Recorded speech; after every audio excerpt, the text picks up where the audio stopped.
Today we're going to be working on Leetcode question number 128. Longest consecutive sequence. Given an unsorted array of integers nums, return the length of the longest consecutive element sequence. You must write an algorithm that runs in linear time. So let's say if we have got this 100, 4, 200, 1, 3 and 2, and the output is going to be equal to 4. The longest consecutive element sequence is 1, 2, 3, 4. Therefore, its length is 4. Nice. So the way we're gonna be doing it is like when we have, like, let's say we have this input, right? If it is a number, first of all, we're gonna convert the list into a set so that we can do it. That's gonna take, in order to do it, it's gonna take us a linear time, but then we can actually in O of 1 we can actually find out that whether or not an element exists inside our set. Okay, now for every single element, when we're gonna we're gonna recurse through the list, every single element, we're gonna see that whether or not the previous element, like for 100, we're gonna check if we have 99 inside the set. If that is not the case, we're gonna start processing it, and we're gonna keep incrementing 1 and see if it is in the list, and we're gonna stop wherever we don't find an element. So the 4, we're not gonna process it because we already have 3 in the list. 200, we are going to process it, so but the answer is just gonna be 1 because there is no 201 in it. 1, we're gonna start processing it. We're gonna process 1, then 2, then 3, and then 4. 3, we're not gonna process it. 2, we're not gonna process it. So the best is gonna be when we'll be processing our 1, and it's gonna be 1, 2, 3, and 4. The first thing we're gonna be doing here is converting our nums to a set.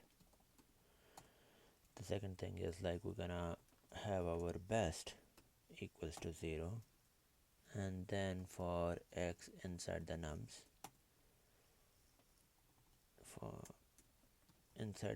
what we're gonna be doing is, like, we're gonna check if x minus 1 not in nums. If it is the case and the x minus 1 is not in the nums, we're gonna create y which is equal to x plus 1. Then we're gonna say while the y is in the nums, we're gonna keep incrementing y, and we're gonna keep calculating our best as either the best or y minus x. Nice. And then once we're done with that, we're just gonna return the best.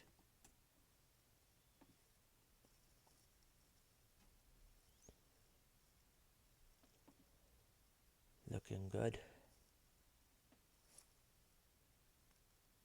And it didn't work.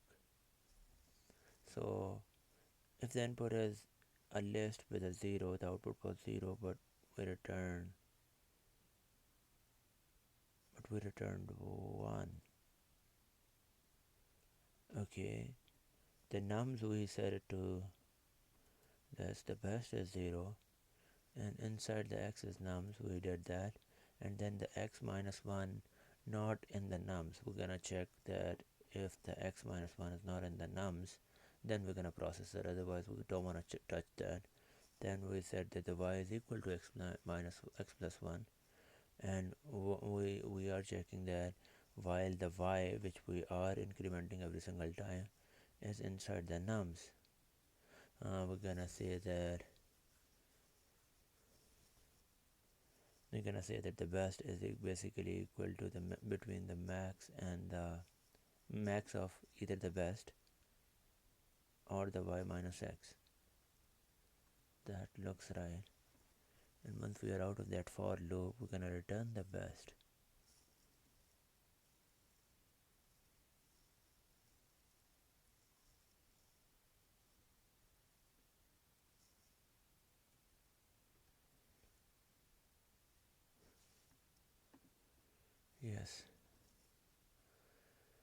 if it is like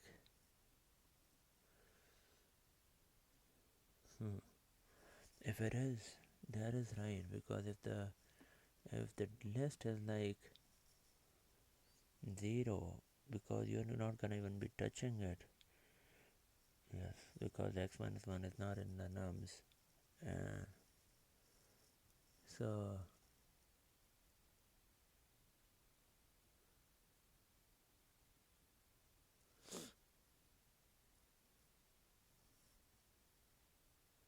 so basically we are actually looking in the x inside the nums, and if x minus 1 not inside the nums, then we are processing it.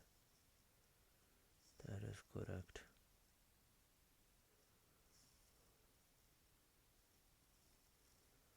Yeah, because we're not gonna be even entering here.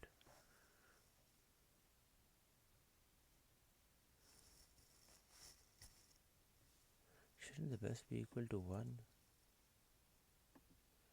Because no, but then yeah, if it is empty, we just return 0.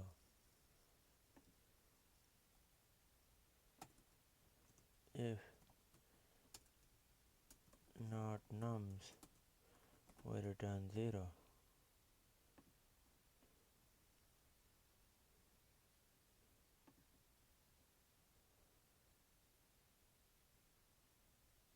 And that passed. Okay, yeah. So basically we need it to be 1. Okay, sounds nice.